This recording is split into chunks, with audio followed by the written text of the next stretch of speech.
they view it, as God's tool.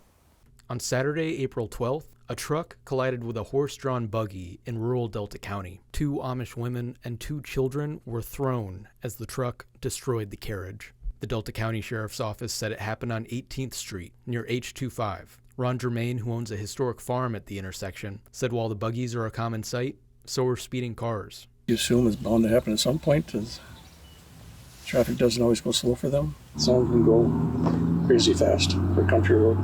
And while people close with the crash survivors have expressed renewed concern about speeders, a friend of the family told us what happened this time was an accident. It could have happened to anybody. When he came out of the lane to pass them, he saw a car coming up over the hill, so he went to go get back in his lane, and he misjudged how close he was to the buggy.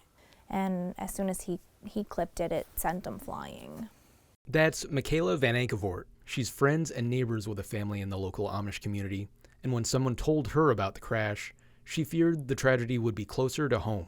She told her husband, who sought to find out if it was their friends who was hurt. He called, and he's like, no, it wasn't, but it's his wife's family.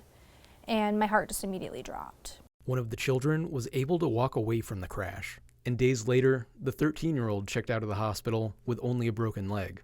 It was the 2 adult sisters riding with them who weren't so lucky. A week after the crash, 25-year-old Lizzie is fighting a swelling brain at a hospital in Green Bay, and 38-year-old Esther is at UPHS in Marquette. Both have spent time in medically induced comas, but Michaela says Esther may have the longest road to recovery. She had a broken neck. Her spine was broken from her C3, roughly her C3 to her C7.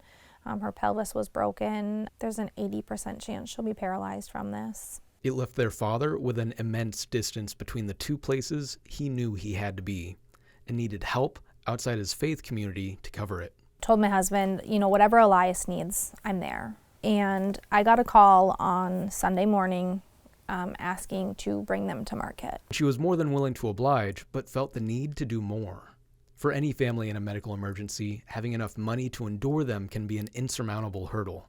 But with their religious beliefs, I was like, I don't know if they'd accept it. So in my write-up, I had asked, I said, there's many members of this community wanting to give back to you. Is there a way that we can do this? After some conversation, the family said they would graciously accept the donation, spurring her to open an account on their behalf with First Bank. Just miles away, another Delta County woman had the same drive to help. Her name is Christine, and also has Amish neighbors, along with a dad who's close with the community. I had told him, well, someone needs to start a GoFundMe account. In the days after the crash, the 2 found out about their separate efforts and wanted to reassure the community that neither was a scam. That's why we're working together. So all the money is getting funneled to the same account. But through it all, there's one act of goodwill that only the Amish could provide.